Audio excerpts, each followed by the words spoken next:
کیا اونٹنی کا پیشاب پاک ہے؟ کیا اونٹنی کا پیشاب یا کسی جانور کا پیشاب حلال ہو سکتا ہے؟ اس بارے میں تشفی بخش جواب دے دیں۔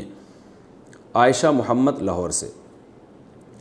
دیکھیے اونٹنی کے بارے میں قبیلہ عرانیین کے کچھ لوگ آئے تھے، حدیث میں اونٹنی کے بارے میں جو آتا ہے، قبیلہ عرانیین کے کچھ لوگ آئے تھے، وہ پیٹ ان کے نکل گئے، توندیں نکل گئیں، بیمار ہو گئے، تو آپ صلی اللہ علیہ وسلم نے ان کو حکم دیا کہ ان کو اونٹ کا پیشاب پلاؤ۔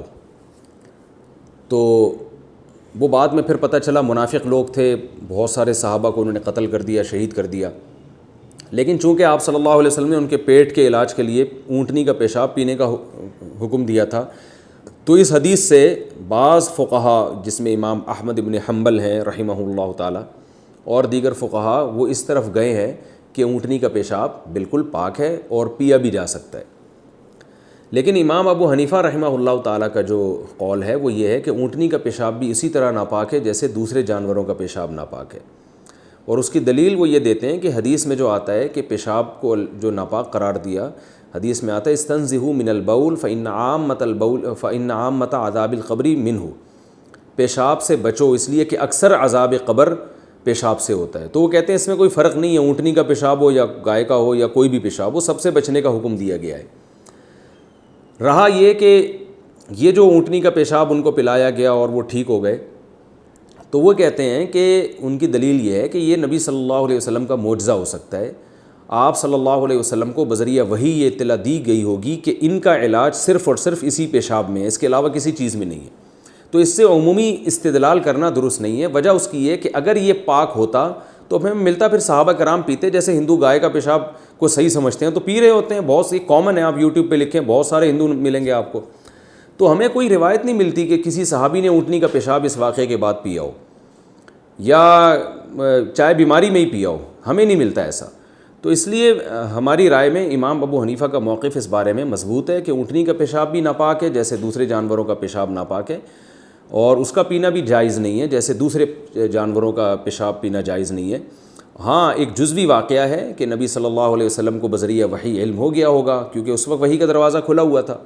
تو ہم بھی یہی کہتے ہیں کہ اگر کسی کو کوئی بیماری ہے اور اس میں ڈاکٹر یہ بتائیں کہ اونٹنی کے پیشاب کے علاوہ کسی اور چیز سے اس کا علاج ہو ہی نہیں سکتا، تو پھر مجبوری میں جائز ہے۔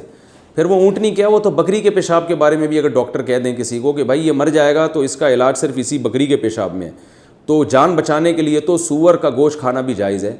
تو اگر یعنی یہ یقین ہو جائے، اور اگر یہ ایسا یقین نہ ہو تو پھر حلال چیزوں سے جو ہے وہ علاج کرنا چاہیے، حرام میں جب ہو، جب حرام کے علاوہ آپ کے پاس کوئی راستہ نہ ہو۔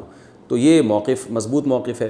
باقی یہ اچھی طرح یہ بات ذہن میں رکھیں کہ یہ جو ہے نا حلال جانوروں کا پیشاب، چاہے بکری ہو، گائے ہو، اونٹنی ہو، یہ پیشاب ہوتا نجاست خفیفہ ہے۔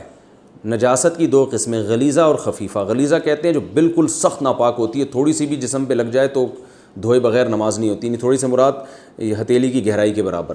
اور ایک نجاست خفیفہ ہوتی ہے کہ جو تھوڑی سی لگ جائے تو معاف ہے۔ تو یہ اونٹنی کا اور بکری کا اور یہ جو حلال جانوروں کا پیشاب ہے یہ کم درجے کا ناپاک ہوتا ہے، تھوڑا سا اگر جسم پہ لگ جائے تو کپڑے ناپاک یعنی اس سینس میں نہیں ہوتے کہ آپ نماز اس میں پڑھ سکتے ہیں، لیکن بہتر ہے کہ اس کو دھو لیا جائے، کیونکہ یہ جانور جو ہے نا یہ گھاس پھوس کھاتے ہیں تو ان کے پیشاب میں وہ گندگی نہیں ہوتی جو حرام جانوروں کے پیشاب میں ہوتی، لیکن ہے بہرحال ناپاک۔ رمضان کے بعد استقامت کا راز، رمضان کے بعد زندگی میں کیسے تبدیلی لائیں؟ عبداللہ صاحب لاہور سے پوچھتے ہیں۔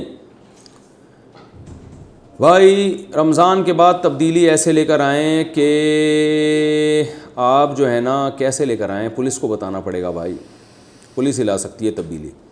آپ نے ایسا کرنا ہے کہ رمضان کے بعد اپنے اوپر جرمانہ لگائیں کہ یار میں رمضان میں تہجد پڑھتا تھا، اب نہیں، جس دن تہجد چھوٹے گی اس دن پیسے صدقہ کروں گا، کچھ پیسے اس طرح سے، یا تکبیر اولیٰ جس دن چھوٹے گی اس دن اتنے پیسے صدقہ کروں گا، جس دن میری تلاوت چھوٹ گئی اس دن اتنے پیسے صدقہ کروں گا۔ تو اپنے آپ کو سزا دیں۔